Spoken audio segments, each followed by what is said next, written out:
Welcome to the Hire Truckers podcast, where we interview experts in driver recruiting. We provide industry insights, marketing trends, and motivation to help you level up your recruiting game. Before we start today's episode, we want to offer a trigger warning. Our guest story includes depictions of abuse and human trafficking. These topics can be distressing and triggering for some listeners. If you find this content difficult to hear, please take care of yourself and consider skipping this episode. Remember, your well-being is important, and there are resources available if you need support.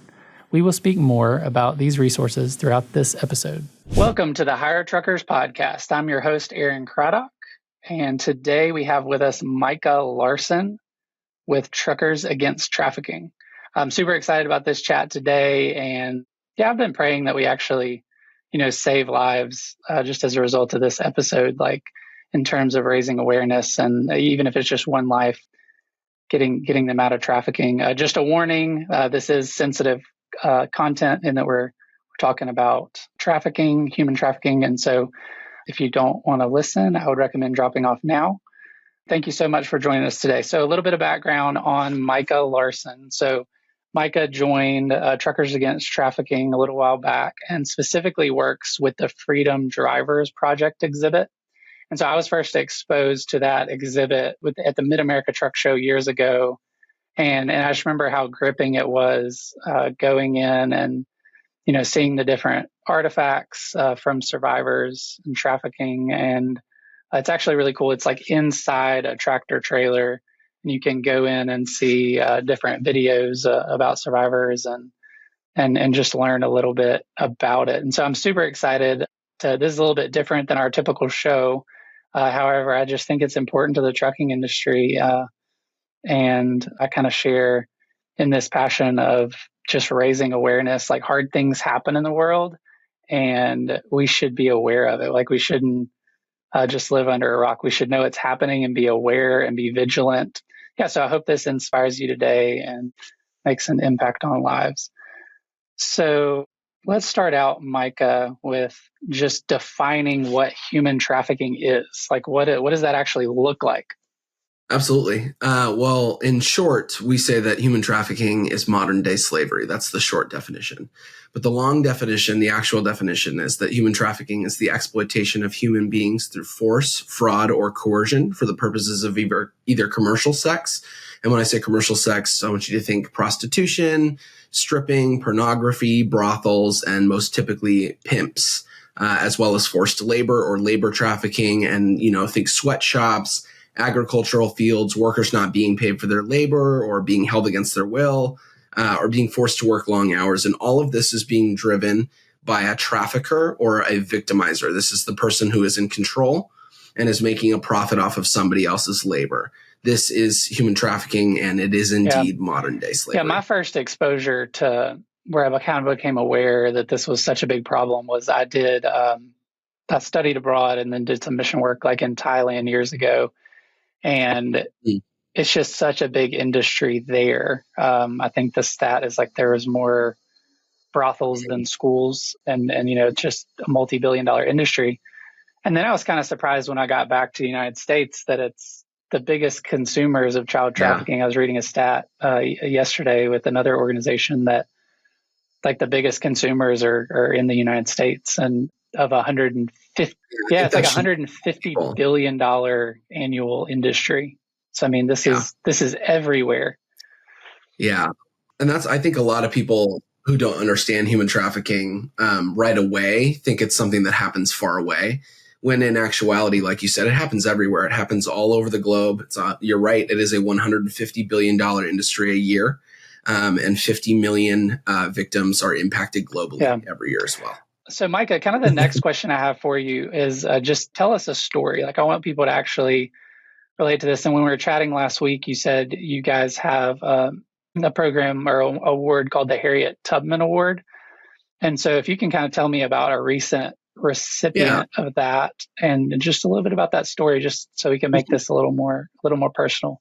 Yeah, absolutely. The Harriet Tubman Award is TAT's most prestigious award that is awarded to somebody who is nominated either through their company or somebody that they know every year who ended up using either TAT's training or calling the National Human Trafficking Hotline number in order to recover a victim from the life of human trafficking. And so that's kind of the context behind this story, is that Joe Aguayo, who is a driver for Winco Foods, was our 2023 TAT Harriet Tubman Award winner. And he was driving in a part of the country in the mountains that was well known for its lack of cell phone service. And there's not many people up there, but it's a common truck driver's route. And so he was driving his route, and he's up in the middle of the nowhere in the mountains. And he sees something that right away he knows was not correct. He saw a young woman whose head was shaved. The only thing that she was wearing was a beach towel, and she had no idea where she was. And so he very quickly obviously knew that something was not right about that situation. And so while still adhering to his company's policy of not allowing anybody in the passenger seat who is an unknown passenger, he continued to drive down the road for a couple of more minutes until he saw a police call box, pulled over on the side of the road, called it in and said, "Hey, I just saw something that I suspect might be either human trafficking or just something's not right." Gave police her description and the general location that he was in, and she ended up being recovered. And it turned out she was actually a victim of human trafficking. And the area in which she was at was a common dumping ground for a lot of human traffickers or victimizers, particularly for the indigenous community of victims of human trafficking. And so she ended up getting some help. And because of that, and TAT vets all their stories, and we went through a big vetting process with Winco and with law enforcement. And because of that, he was nominated by Winco Foods for the Harriet Tubman Award, and we decided to award him with it for 2023. That's great. So is it usually that obvious, like someone in a towel, or is it like what are kind of the signs we should be watching out for? Because I'm thinking if this is that prevalent, and because I'm in the trucking industry, like even in our four-wheeler, as they say, like we stop at truck stops and then I'm in airports all the time, like what should kind of raise a flag where, hey, something's off here? Like what should we be looking for? Well, there's all sorts of different things. And I like to always preface by saying that, each instance in each case is going to look different. You know what I mean? Like not every case is the exact same. But you are right. Anybody who travels on a plane, anybody who goes on a road trip or goes to a gas station or a hotel is in the right spot to be more aware. And so we also like to say that, we do focus on the truck and the bus and the energy industry, but really it's anybody can be a trucker against trafficking. Anybody can be a TAT. And so it has different looks, but some of the things in particular that we try to point out, especially in our law enforcement trainings, are those red flags or those indicators of human trafficking to look out for.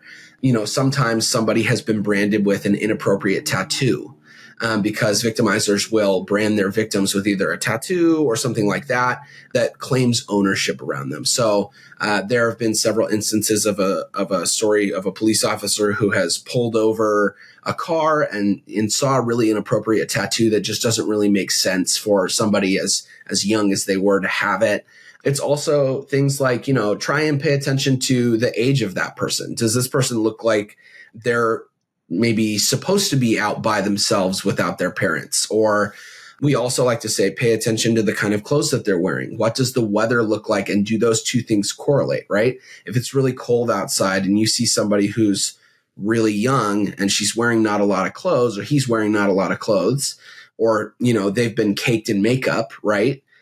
Those kind of things are red flag indicators. That's what we call those red flags to look out for, because those are not normal, things that you see on just about anybody out and about. So stuff like that, but it looks different in almost every case. But it's also just looking to see, does that person look like they're okay? That's a big one. And then how do you feel inside of your stomach? Is it a gut feeling that, hey, something might be wrong? And anytime it does feel wrong, it's okay to call that National Human Trafficking Hotline number. There's no consequences to calling it. We and also every law enforcement officer that I've ever talked to about human trafficking is always like, we would rather you call the number. We would rather you call us so that we can check it out, even if it is nothing, but it still could be something, which is why we want to check it out. So. Yeah. Yeah, this makes me, I'm always focused on like where I'm going and what I'm doing and how to get there. I don't think I really pay enough attention just to like who's hurting around me, like what could be off.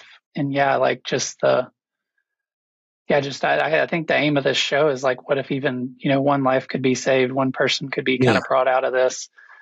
And so hopefully everyone listening is thinking of what, like, so first of all, save this number in your phone. We'll make sure we have it in the show notes, but just have it ready to go. And again, in not all cases, something wrong is going on. But I like what Micah said about just trusting your gut. Like, does something seem off? All right, well, let's just raise awareness of it. The people aren't going to get in trouble if they're not doing anything wrong. And yeah, we just got to look out for people that can't look out for themselves. Mm.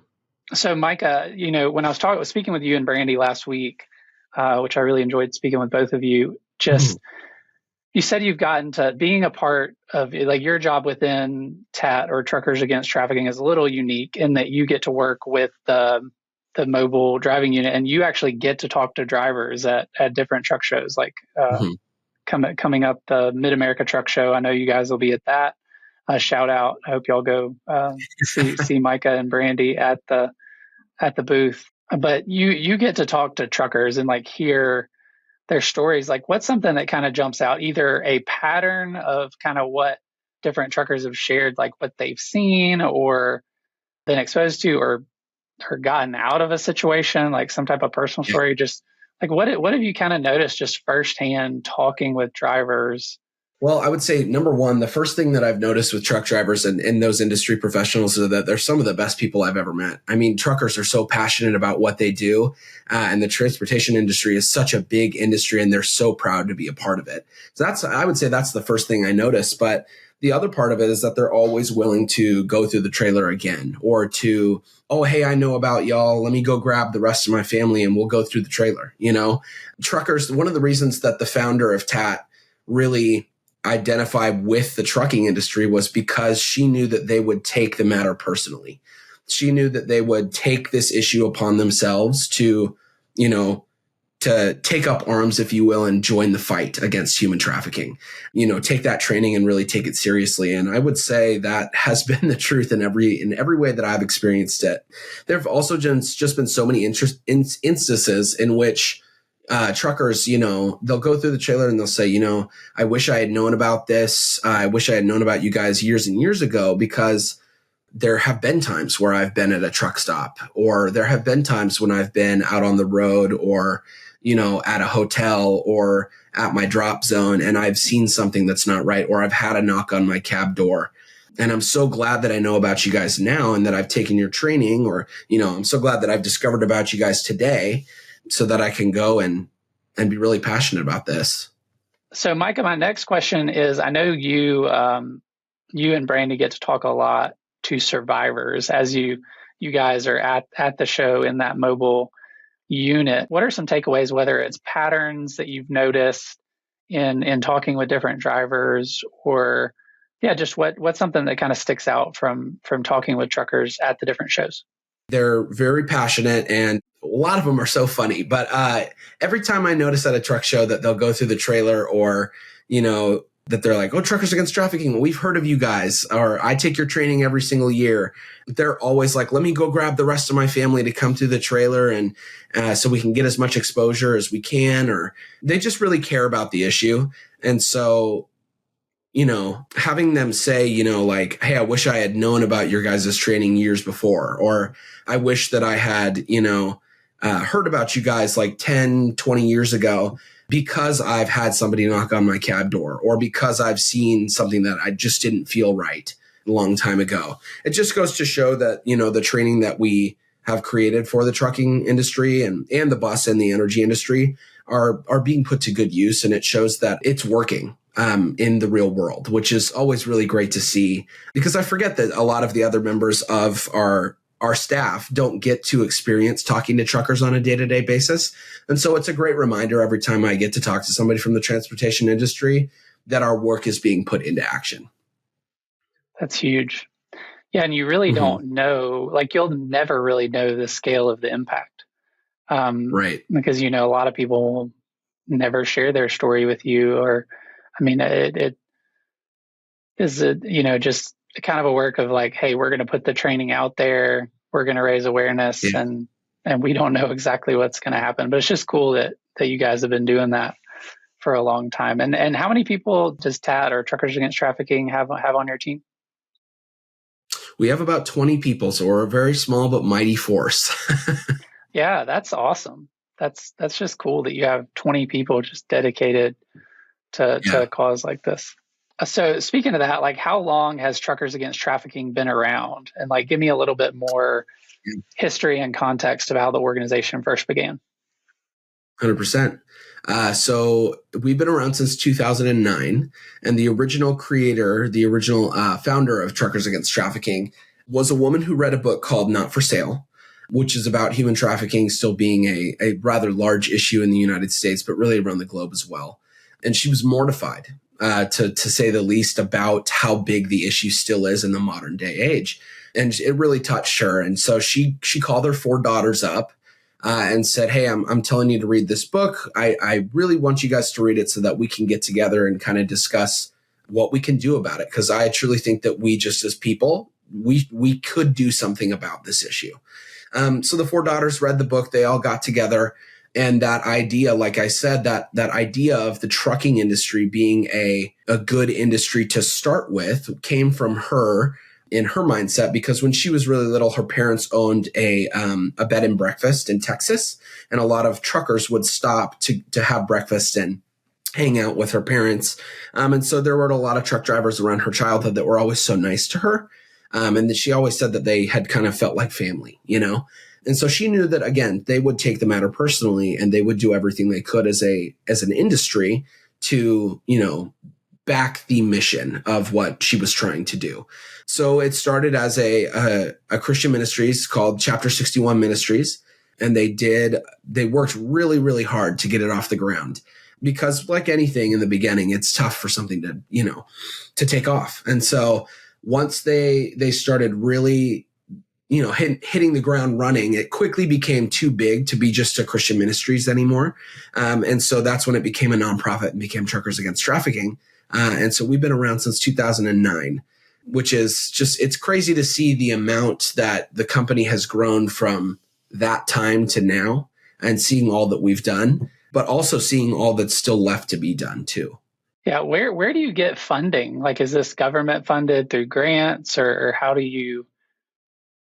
That's a really great question. So we actually don't have any government funding whatsoever. We're fully sponsored through our corporate sponsorships. So, you know, UPS, Amazon, you know, any of our corporate sponsors that we have, that's how we are able to do everything that we can do in all of our training, and afford to, you know, travel the country and do presentations on human trafficking and stuff like that, is all done through our corporate sponsors.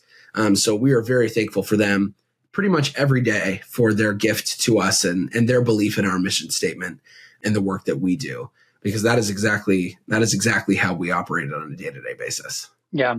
And our audience for this podcast is generally like directors of recruitment, recruiting directors, retention, but also C-level executives, VPs, you know, at some of the top fleets in the country. So hopefully somebody listening too, like if you feel like you should reach out and want to be more of a part of this, like through your fleet, just reach out to them. Like if somebody's wanting to be a corporate sponsor for TAT, like what is the best way for them to reach out to you guys?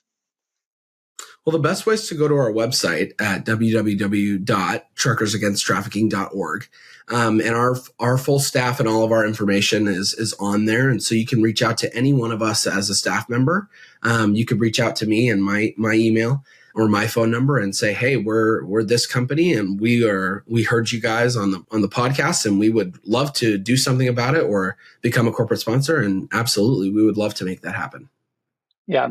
Another thing that we had talked about, Micah, was just the education piece. Like in a couple of different states, it's required that people actually the drivers watch your training.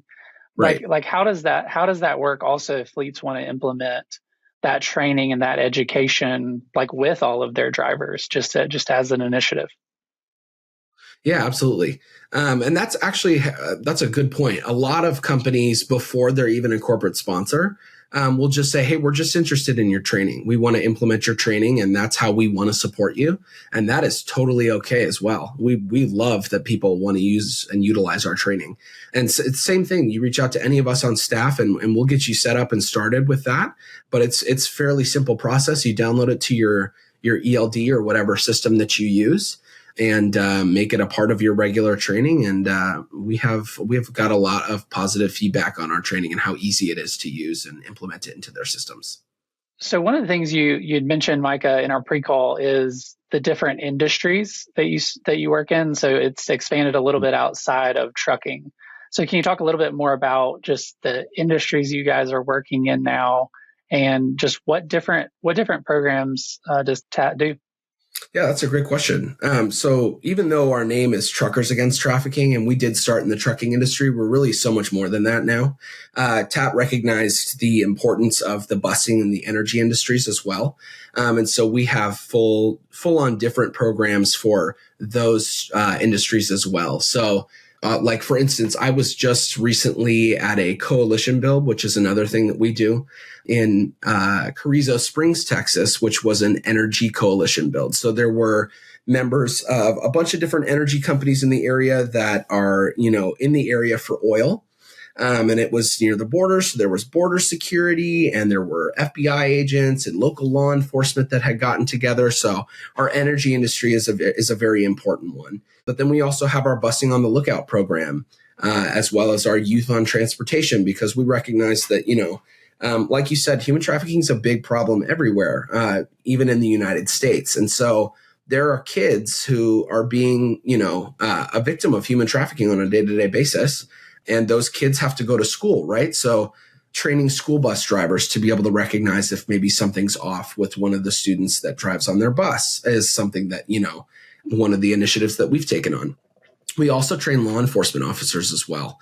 And that's another big part of what TAT does is we've traveled around the country for the better part of a decade with all sorts of different law enforcement offices and agencies, just training them on those red flag indicators. And it's usually, I've been fortunate enough to attend one myself, and it is crazy to see, 60, 70, 80 cops all in one room listen to, one person from TAT or two people from TAT, because typically it's somebody who does the presentation, and then the other half of the presentation is a survivor that shares their story. And so, sharing good instances with law enforcement, and also some not so good instances with law enforcement, so that, those officers can get that perspective on what human trafficking is like for the victim. So those are kind of just all the different things that we kind of have our fingers in. But TAT also likes to make sure that anything that we do aligns with, with our mission statement as a company, which is basically those three sectors. Today's sponsor. Do you hire truck drivers in hard to fill areas, or do you need help creating efficiency in your recruiting department? You're not alone. With 50 plus years experience, Trucking Clicks specializes in data-driven strategies, industry-leading customer experience, and custom solutions that'll get you to your goal. Trucking Clicks is your go-to place for high-quality, direct leads at scale. Visit truckingclicks.com or call 512-982-0816 today. So I know you mentioned the story of Joe Aguayo earlier, winning the Harriet Tubman Award. Do you have kind of another example that sticks out to you that you've heard in one of those presentations? You can use the name or not, but just kind of another one that sticks out in your mind. Yeah, absolutely. This next story is one that we usually use in our presentations, just as a way to let people know how ugly the crime of human trafficking really is, because it's not a pretty crime. It's one of the greatest human rights violations of all time. And so even though this story does have some sensitive content in it, we do find it to be a very important story to share. It's actually a pretty popular case in terms of the fact that it made big news. But there was a couple named Laura Sorensen and Alder Hadza. And in January of 2015, they had pulled their RV into a TA truck stop. And police were quickly called to the scene. And when troopers arrived, they immediately knew that something was wrong. Sorensen and Hadza were almost giddy with law enforcement over answering their questions. They were offering them cookies and even insisted that they sit down and relax. And really, this is not really normal behavior for someone who's being investigated by police. And there was a third person in the RV, and she wasn't talking. Her hair was pulled up into a greasy bun on the top of her head. She was very pale and very heavily made up with makeup, which is one of those indicators that we had talked about. And she kept her eyes down the entire time. And at one point, Sorensen and Hadza pointed out of the front of the RV to a landmark that they had said they wanted to visit later that day. And at that point, the young woman had looked up and signaled to the officer that she needed help. She was removed from the RV, and when she got outside, that's when she told them her really horrific story. She's 20 years old. She had been kidnapped from her home in Iowa 2 weeks ago by these two people. She had been beaten, raped, and her entire body had been burned with instruments that were heated up on the RV's stove. She had been branded, tortured, and at one point she had managed to get away.